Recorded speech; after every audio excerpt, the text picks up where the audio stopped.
The first time I saw him, he was already standing inside the lobby. No sound of the front door opening, no boots crunching across the entryway. Just there, as if he had always been waiting. His coat was heavy with snow, but he hadn't brushed it off.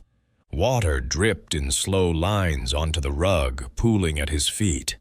He didn't speak at first, didn't move, until I asked if he needed a room. That was when he lifted his head.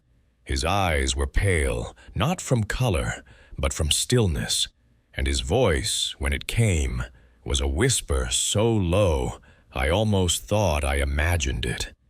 He said only, "One night. Let me know where you're listening from tonight, and if you've ever been in a place that seemed a little too quiet. And if these late-night stories keep you company, you might consider subscribing so you won't miss the next one." My name is Dana Ellis. Back then, I was 37 and working the desk at a small mountain lodge in Colorado, tucked off the highway between Leadville and Salida. I had moved out there after a divorce, thinking I needed fresh air and distance, and the lodge gave me both. Winter was always the hardest season, not just because of the weather, but because of how isolated the place became once the passes started closing. Nights stretched long, and the wind pressed against the windows with a weight that sometimes made you wonder if the walls would hold. I had grown used to it, or at least I thought I had until the night that stranger arrived.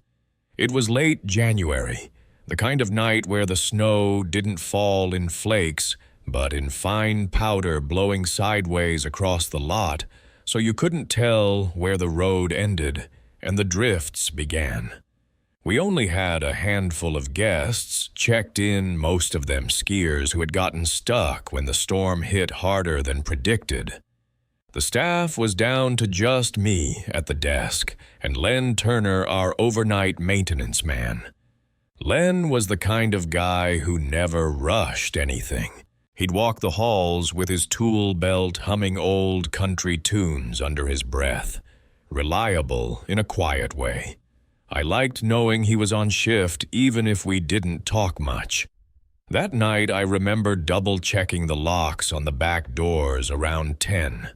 The storm was so bad I figured no one else would be driving up. Then sometime after midnight I heard the faint chime of the lobby bell. Not the sharp press of a hand, but a soft brush like someone had set something against it by accident. That was when I looked up and saw him already standing by the desk. He didn't give me a name. He didn't even fill out the guest card the way most people did. He just slid a folded 20 across the counter and whispered that he needed one night. His gloves stayed on the whole time. I remember that clearly. Most people, first thing they do when they come in from the cold, they strip off their gloves, breathe into their hands. Not him. The gloves stayed, and he never looked down at the money as if it wasn't about the room at all, just the act of being inside. I gave him a key to room 6, second floor near the end of the hall.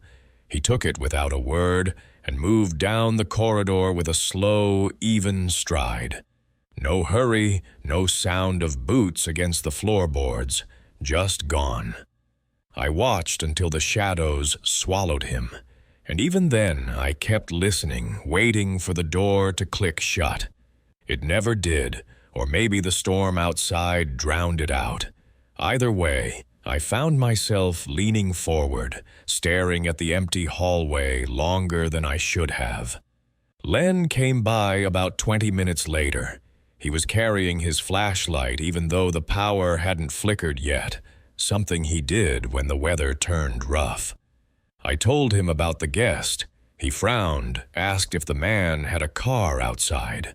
I realized then I hadn't heard an engine pull in or tires in the gravel. We walked to the window by the front desk, and sure enough, the lot was as empty as before. No fresh tracks, no headlights buried in snow, just a flat white sheet where the storm kept erasing everything. "Probably parked down the road," Len muttered, but his eyes stayed on the glass longer than his voice suggested. I didn't press it. Instead, I made coffee and tried to shake the unease that had settled in me the moment the man spoke. Around 3 in the morning, I started my usual rounds, checking the common rooms and making sure the side doors hadn't drifted shut. On the second floor, I paused outside room 6. The key tag I had handed him was still dangling in the knob from the outside, swinging slightly like it had been left there. My first thought was that he must have forgotten to take it in, but when I listened, the air on the other side of the door felt different. Not louder, not quieter, just heavier somehow, like standing too close to a closed freezer. I almost knocked, but something in me held back. Instead, I reached for the tag and pulled it free, pocketing it without thinking. The metal was cold, colder than the hallway should have allowed. I turned away, and as I did, I caught sight of Len at the far end of the corridor. He wasn't looking at me. He was staring past my shoulder toward room 6, his flashlight angled low beam trembling slightly against the floorboards. When I started walking toward him, he shook his head once slowly, as if to say, "Don't." Neither of us spoke the rest of that shift. The storm went on rattling the windows, but inside the halls stayed unnaturally still. No footsteps, no water running, not even the faint creak of someone moving in bed. By dawn, when I checked the registry again, the folded 20 was still sitting under the blotter where I had placed it. The name line remained blank. At checkout time, I hesitated, but finally asked Len if he'd come with me to room 6. We knocked together, waited. No answer. I used the passkey. The room was spotless. Bed-made curtains drawn, wastebasket empty. No sign of anyone having spent the night. Except for one thing. On the desk by the window sat the key tag I had pocketed hours earlier. Same brass number, same leather fob. Only there it was resting as if I'd never touched it. Len picked it up slowly, turned it in his hand, then set it back down without a word. I closed the door and locked it again, though I knew it didn't matter. The guest, the quiet man with the pale eyes, had left nothing behind but a presence that seemed to cling to the air. Even now, almost 20 years later, I still wonder if he was ever really there at all, or if the storm had carried something else inside that night. I don't usually tell this one. It's the kind of story that makes people question how well you really know the folks you work beside. Back in 2019, I was running the overnight crew at a distribution warehouse on the edge of Allentown. It wasn't glamorous, but it paid the bills, and I liked the routine. Most nights were the same, pallets stacked to the ceiling, forklifts humming the echo of steel doors rattling when trucks backed in. I'd worked that shift long enough that the sound of loading docks at 2 in the morning felt almost comforting. It was steady, predictable. Or at least it had been until we hired Wesley. Wesley was 21, maybe 22, thin as a rail, quiet, and always early to his shift. He said little beyond "yes, sir," or "got it," and for the first few weeks I barely noticed him outside of the schedule. But the other guys mentioned he lingered. He'd hang around after clocking out sometimes, just pacing the aisles, hands in his pockets like he was waiting for something. I chalked it up to nerves. New job, young kid, maybe no place else to be. One Tuesday night, the snow started early. heavy flakes sticking to the asphalt outside the loading bays.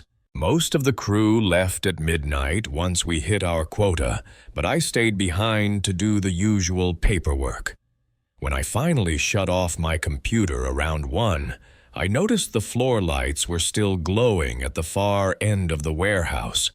That wasn't unusual. Sometimes a sensor lagged, but as I walked down the aisle, I saw Wesley standing there, motionless between 2 racks of shrink-wrapped boxes. He didn't acknowledge me right away, just stood facing the shelving, his breath rising faintly in the cold air inside the building. When I called his name, he turned slowly, as if surprised I was still there. His face was blank calm in a way that didn't fit the situation. I asked him why he hadn't gone home. He said, "I like it better when it's empty." Nothing else, no smile, no explanation. I should have sent him packing then, but instead I muttered something about locking up and headed for the side door. I remember glancing back once more. He hadn't moved, just shifted slightly, so he was half in the shadow of the shelf, eyes following me until I disappeared into the office. That image stayed with me, though I tried to brush it off as harmless oddity.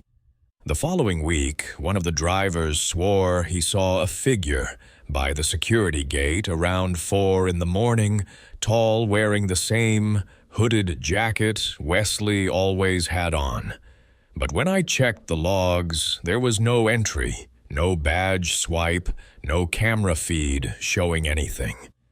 The snow outside had drifted untouched, smooth as glass.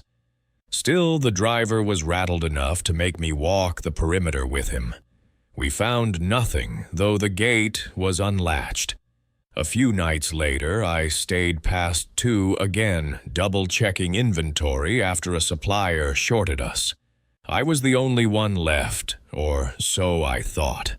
As I shut down the dock lights, I caught sight of movement high on the mezzanine walkway, a shadow crossing against the dim red glow of the exit signs. Too slow to be a trick of the eye. I called up, asking who was there. Silence. When I climbed the metal stairs, the platform was empty, but the handrail was cold and damp like someone had gripped it minutes earlier. That night I went home uneasy. I told myself it was fatigue. Long hours, dark corners, too much coffee. But when I came back the next evening, Wesley was waiting outside the side door before his shift, staring at the building, with a look I couldn't place, half expectant, half resigned.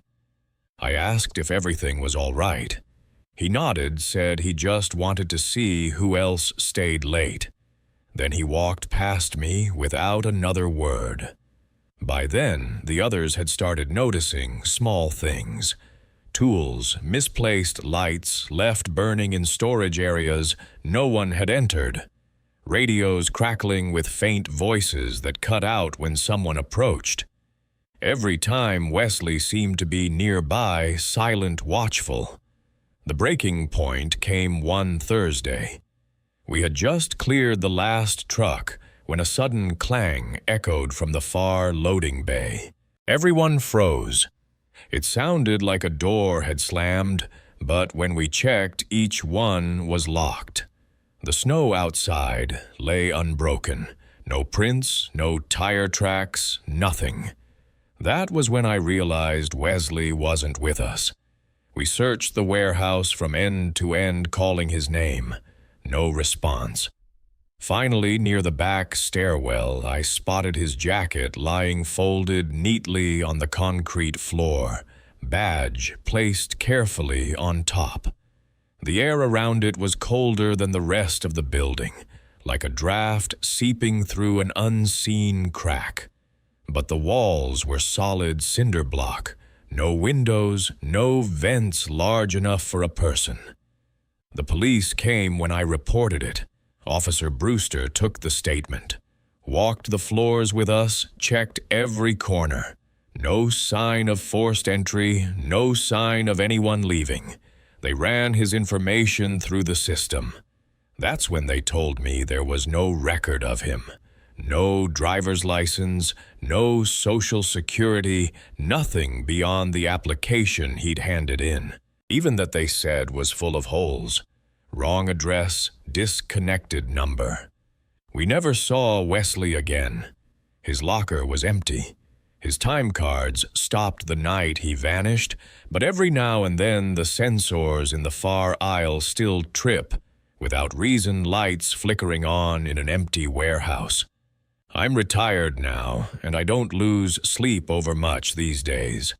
But sometimes in winter, when the wind scrapes against the siding and the house creaks, I catch myself remembering how he looked that night in the shadows. Calm, patient, like he had been waiting all along.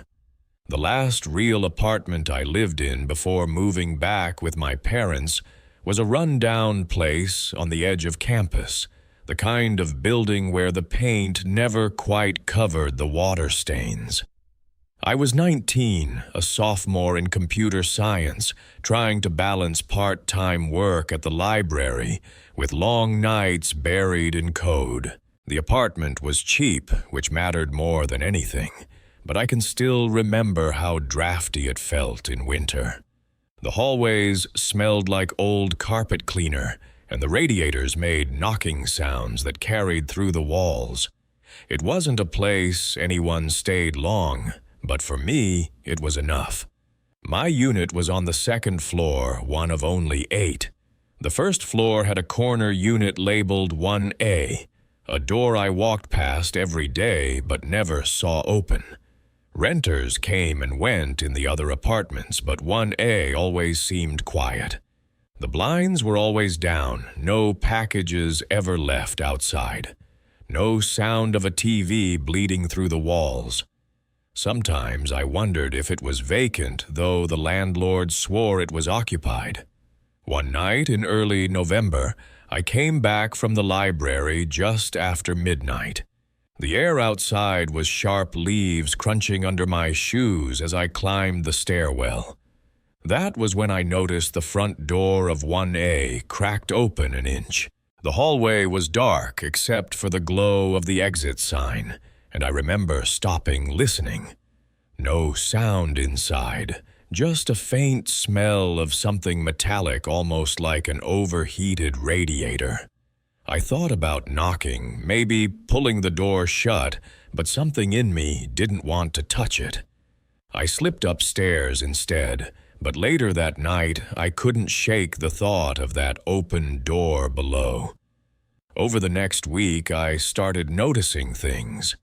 Once, when I came home late again, I heard muffled voices drifting up through the floor, rhythmic like a chant, but too low to make out words. Another time, around 3 in the morning, I woke to footsteps in the hallway. They stopped outside my door, lingered a moment, then continued down toward the first floor. I got up and peered out the peephole, but the corridor was empty. I told myself it was nothing, just neighbors, but the more I paid attention, the more it felt deliberate. Always late at night, always between midnight and 4. The same pattern of movement, the same faint voices below. One Saturday, I stayed up working on a programming assignment and decided to keep track of the noises. Around 2, I heard the sound again, shuffling steps, moving past my door. I turned off my desk lamp and pressed my ear to the wall. A door creaked, then silence. When I finally looked out my peephole, I saw a figure at the far end of the hall. Tall, wearing a dark coat, back turned toward me. He didn't move for nearly a full minute, just stood there facing the stairwell before slowly walking down toward 1A. The next morning I asked around casually. My upstairs neighbor, a nursing student, said she'd seen different people hanging around the building at odd hours. None of them lived there as far as she knew. One of them had even asked her once if she knew the man in 1A. That week, the voices grew louder. I tried to record them with my phone pressed against the floor, but the playback was just static.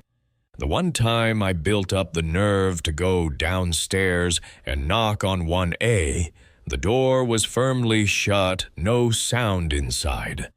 My knock echoed too loudly in the empty hallway. No answer ever came. A few nights later, I woke to the sound of something scraping outside my window. I pulled back the blinds and saw a man standing in the courtyard below. He wasn't looking up, not exactly.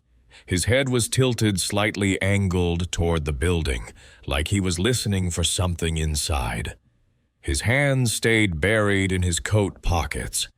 He lingered for 5 minutes before turning and walking toward the parking lot. I watched him go, though I never heard a car start. By December, the tension was getting to me. I started crashing at friends' places more often. But on the nights I did stay, I noticed another pattern. The building's front door made a distinctive clatter when it closed, and I began waking to that sound at exactly 2:17 a.m. More than once, I sat in the dark, listening as soft footsteps crossed the lobby, then descended into silence near 1A. I finally called the landlord, told him something wasn't right. He brushed it off, said the tenant in 1A was quiet, paid cash, never caused problems. That didn't reassure me. So I filed a non-emergency report with the police. Detective Lyman came by the next day. Middle-aged, tired-looking. I explained what I'd heard and seen. He nodded, wrote a few things down, but didn't seem overly concerned until I mentioned the specific time. 2:17 a.m., night after night. His pen paused mid-note. He said almost under his breath that the department had gotten prior calls about odd traffic connected to that unit. He didn't elaborate. That night, I slept at a friend's place across town. The next morning when I came back, yellow tape was stretched across the front entrance. A patrol car sat idling by the curb. I stood there with my backpack, unsure what to do, until an officer stopped me and asked for my name. I later learned that Unit 1A was empty when police entered. Not just vacant, stripped. No furniture, no clothing, no dishes. Nothing to suggest anyone had lived there for months. But the carpet near the door was worn down in a pattern of heavy foot traffic, always in the same straight line leading toward the back wall. The tape came down a week later. I never saw anyone arrested, never got an explanation. The landlord refused to answer questions, just told us all to keep to ourselves. By the end of the semester, I broke my lease and moved home. Even now, I can't explain what was happening in that unit, who those late-night visitors were, or why the timing was always the same. But sometimes when I'm up late, working in a quiet house, I glance at the clock. If it's 2:17, I still listen, half expecting the sound of footsteps outside a door that isn't mine anymore. I grew up near the mountains, so when I first stayed by the coast, everything felt strange. The salt air, the long, empty stretches of sand, the way sound carried differently at night. In the summer of 2022, I booked an Airbnb for a design job that brought me to a small South Carolina beach town. It was an old house, just a few blocks from the ocean, run by a woman named Miss Ruth. She was in her 60s, friendly in that soft, practiced way that made you feel like you were back in your grandmother's kitchen. The listing had been one of the cheapest I could find, and though the photos showed floral wallpaper and dated furniture, The reviews all praised her kindness and the convenience of the location. The house was large, 2 stories with creaky wood floors and ceilings that felt lower than they should have. My room was at the end of the upstairs hall, tucked under the eaves with a narrow bed and a window that looked out toward the dunes. Across the hall was a door that was always locked. Miss Ruth explained the first night that it was just storage and that I didn't need to worry about it. She said it with a smile, but her hand lingered on the knob for a moment longer than seemed natural. The first few days were uneventful. I spent my mornings walking the beach before the heat came in afternoons, working on my laptop, and evenings eating takeout while listening to the sound of cicadas buzzing through the screen windows. Miss Ruth checked in occasionally, usually to offer pie or iced tea, but she never came upstairs. I began to forget about the locked room until the 3rd night. I woke to the sound of something moving in the hallway. The house was quiet except for the hum of the ceiling fan, but the sound was distinct, slow, dragging footsteps across the floorboards.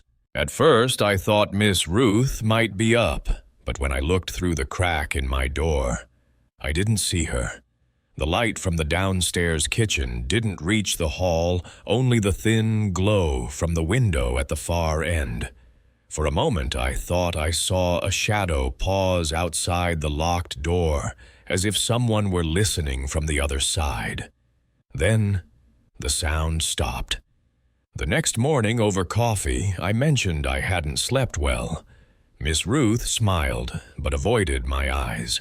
She said something vague about old houses having old noises. When I asked about the storage room again, she stiffened slightly, before changing the subject to the weather. That afternoon, I stopped at the local gas station for a sandwich. The clerk, a man in his 40s, asked where I was staying. When I told him Miss Ruth's place, he raised his eyebrows, but didn't comment. Only when I pressed did he say quietly, "You'll be fine. Just make sure you lock your door at night." He said it casually as though it was advice you might give a traveler about mosquitoes or traffic. That night, I locked my door and kept my light on. Around 2 in the morning, I woke again. This time, the sound wasn't footsteps. It was the faint rattle of a doorknob, turning slow and careful, followed by a soft scrape along the hallway floor. My pulse hammered as I sat up, staring at the glow beneath my door. For several minutes I heard nothing, then a low creak like someone shifting their weight just outside.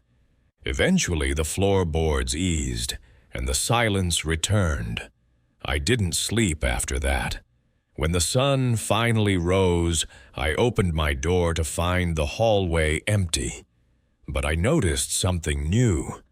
The rug in front of the locked storage room had been shifted, as if someone had dragged it a few inches aside. By the 4th night, I was too unsettled to pretend it was just the house. I wedged a chair under my doorknob before going to bed. Around 3, I woke to the sound of a soft knock. Not at my door, but at the locked one across the hall. A knock, then stillness, as if waiting for an answer. My throat went dry. Whoever was knocking didn't knock twice. They just waited, then walked away, their footsteps fading down the stairs, until I heard the back door creak. The next morning, Miss Ruth seemed tired. She carried herself more slowly, like she hadn't rested either. She asked if I planned to stay the full week. I told her I was thinking about leaving early. She only nodded, not surprised. That evening I packed my things, but before leaving I decided to push my luck. I walked to the locked room and pressed my ear to the door. At first, nothing. Then the faintest sound of breathing. Slow, steady, too controlled to be the settling of an old house. I stepped back quickly, heart racing, and went downstairs to tell Miss Ruth I'd be leaving in the morning. She simply said, "I understand." I didn't sleep that night. I sat awake with the chair still wedged under the doorknob, watching the shadows shift as the moonlight moved across the room. Just after 4, I heard the front door downstairs open and close. No footsteps followed. Only silence. When I left at sunrise, Miss Ruth was already in the kitchen. She handed me a paper bag with a muffin inside and wished me safe travels. I thanked her, though my voice trembled. As I carried my bags to the car, I glanced up at the second floor. For just a moment, I thought I saw the curtain in the storage room window move. I never reported it. I never asked anyone in town what they knew. But sometimes when I stay in an unfamiliar place, I check every door twice. And if one is locked without explanation, I don't ask why anymore. I just leave. Back when I was working nights at a gas station off Highway 285, I learned that routine is the only thing that keeps you sane. The place sat miles from the nearest town, just 2 pumps under a buzzing canopy, with fluorescent lights that hummed loud enough to mask most other sounds. Nights were quiet, broken up by the occasional trucker grabbing coffee or a local heading home late. I didn't mind. I liked the silence, the way the desert air smelled colder than the thermostat ever read, and the steady rhythm of checking shelves or wiping down counters just to pass the hours. One winter, I began noticing a customer who came in at the exact same time, every night, 2:17 in the morning. Not 3:15, not 3:20, always 3:17. He wore a blue hoodie with the strings pulled tight and kept his head down. He never bought more than $12 worth of gas. Cash only. No conversation, no eye contact, just bills folded small enough. They looked worn from being handled too often. At first, I thought nothing of it. Regulars come in all forms, and the road at night makes people act peculiar. But after a week, then 2, the exactness began to gnaw at me. He would pull up to the same pump, same side, same quiet steps into the store. Sometimes he grabbed a bottle of water, but always with the gas. And always $12. The strangeness hit me harder one night when I realized I had never seen his headlights approach. I'd look up from the register, and there he was standing by the counter, hoodie shadowing his face. I tried to pay closer attention, but the more I looked for his arrival, the more it seemed he simply appeared. The pumps never beeped their sensors, and the cameras out front showed only grainy static during that window of time. By the 3rd week, I started keeping track on paper. Each night, 3:17 a.m., $12 of gas cash. I wrote it down like a tally sheet, the neatness of it almost making me feel in control. But the control slipped when I asked him once, "Rough night out there." He froze bills in hand, then turned without answering. The door chimed, and he was gone. 2 nights later, I called the regional dispatcher after he left. I asked if any troopers had noticed unusual traffic on 285. The woman on the other end paused longer than felt normal, then said they'd keep an ear out. Her tone suggested I wasn't the first to ask. The next time I saw him, I paid closer attention to his hands. They were pale, too pale for someone who should have been out driving in the cold. When he slid the bills across the counter, his fingers trembled, ever so slightly, not from the cold, but like someone unused to the act of paying. Then one night, he didn't show. I glanced at the clock as it turned 3:17, then 3:18, feeling more unsettled by his absence than his presence. At 3:23, red and blue lights washed over the windows. A state trooper stepped inside, asking if I had seen anyone on foot in the last few minutes. I shook my head and asked if it was about the man in the hoodie. His expression changed just for a moment. Then he asked me to explain. I told him everything, the time, the $12, the pattern. He wrote it down carefully, then thanked me and left. The cruiser sat at the edge of the lot for a while, lights off, before pulling back toward the highway. That night, I didn't sleep when my shift ended. I kept replaying the moment the clock turned 3:17, and no one walked in. The silence of it felt heavier than all the other nights combined. The man came back the following night right on time, as if nothing had changed. But this time, instead of handing me money, he slid a folded note across the counter. My chest tightened as I opened it. Inside, written in neat block letters, were 3 words: "Don't wait outside." I looked up, but he was already gone. The pump sat dark, no taillights on the road, just empty desert stretching into blackness. I checked the cameras after my shift, but like always they flickered into static for a 2-minute gap, starting at 3:17. I never saw him again after that. The visits stopped as suddenly as they had begun. But I kept the note. Sometimes when I wake around that same hour, I wonder what would have happened if I had stepped outside one of those nights. I've come to realize the strangest part wasn't that he vanished. It was that his absence left a hole in the routine, so sharp it still wakes me. The sound of the door chimed the crinkle of small bills, the coldness of those pale hands. I can remember them with perfect clarity, as if they're waiting for me to acknowledge them again.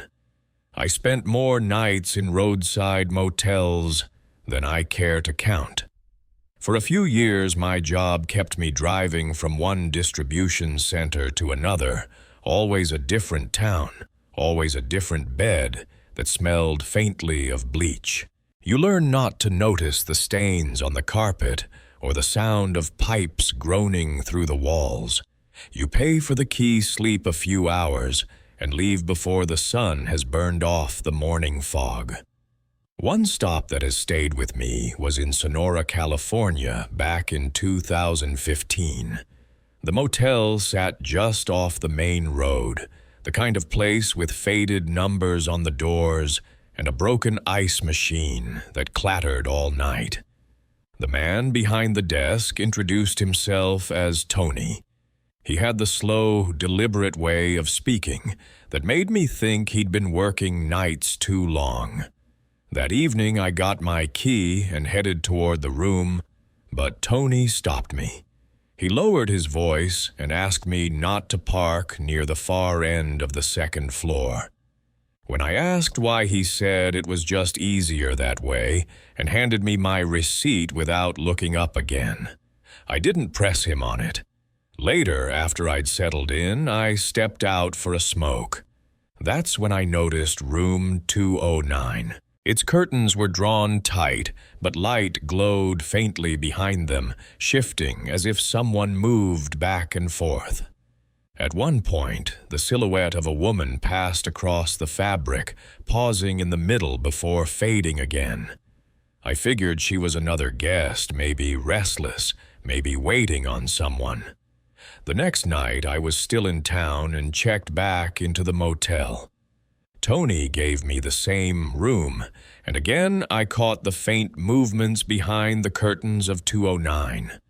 The woman's shape looked different than before, slimmer, with her head tilted low as though she were staring at the carpet.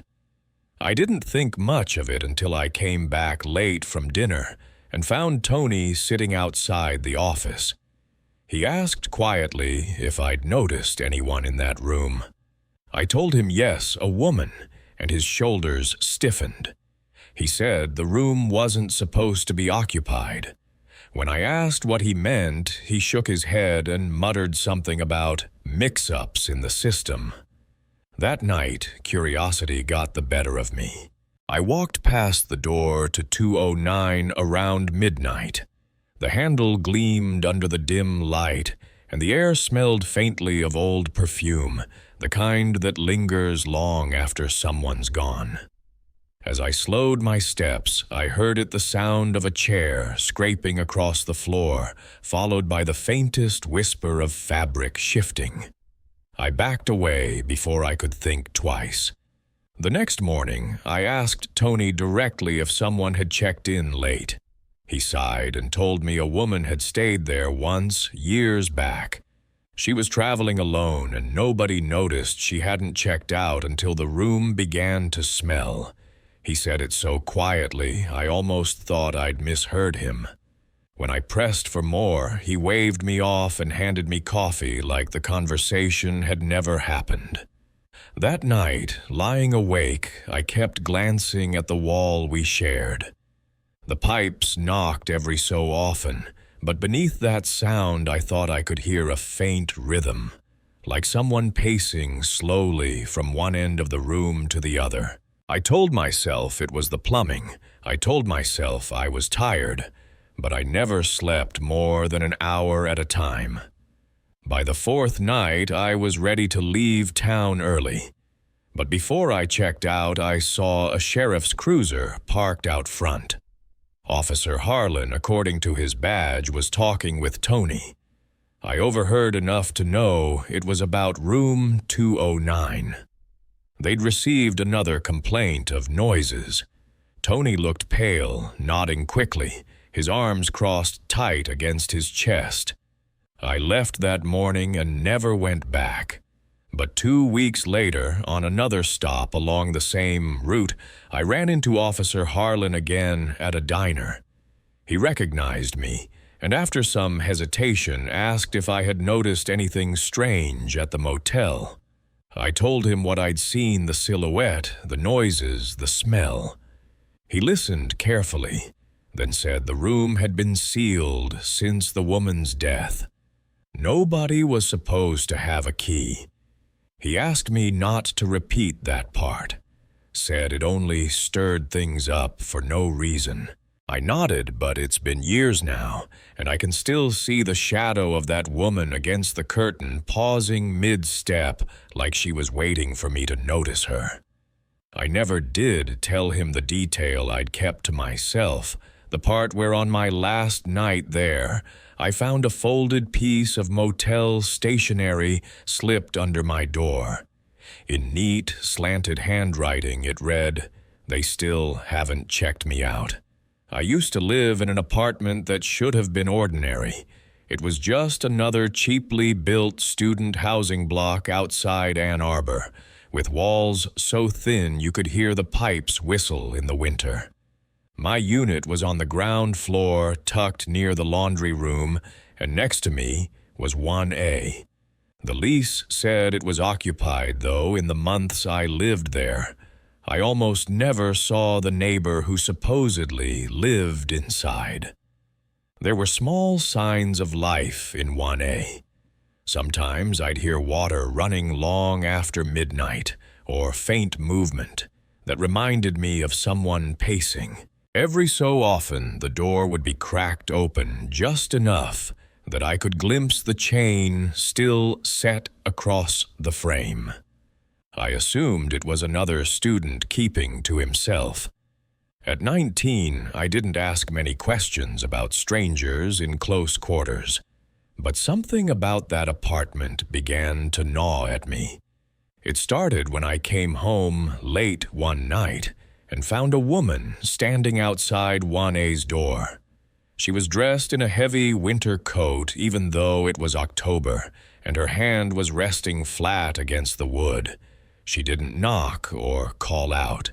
She just stood there, breathing quietly, as if waiting for someone inside to answer. I tried not to stare, but when I passed by, she turned and asked in a whisper if I lived with him. I told her no, and she gave a thin smile before walking away without another word. After that, it happened again with different people. A man in a baseball cap one week, a young couple the next, each one stopping at 1A's door as though they expected it to open for them. None of them ever knocked. They simply waited in silence sometimes for minutes at a time before drifting back into the stairwell and disappearing. I finally worked up the nerve to mention it to the building manager. She frowned and told me the man in 1A had lived there for years and was quiet as far as she knew. She brushed it off as visitors getting lost. Still, she promised to check into it. A week later, she avoided eye contact when she saw me. The strangest night came in December after the first real snow. I woke around 2 in the morning to the sound of someone trying to open my door. The handle jiggled softly, then went still. Through the peephole, I could see only the hallway light buzzing overhead, the same dim yellow glow it always gave off. I thought about calling out, but then I heard it 3 slow knocks, not on my door, but on 1A's. A pause, then 3 more. After that, silence. The next morning, I noticed faint boot tracks pressed into the wet carpet outside both of our units. They led to 1A's door, but didn't lead away. I reported it to the police after Christmas when I couldn't stand the unease anymore. A detective named Lyman came by, asked a few questions, and tried the door to 1A. He knocked, announced himself, and waited. No answer.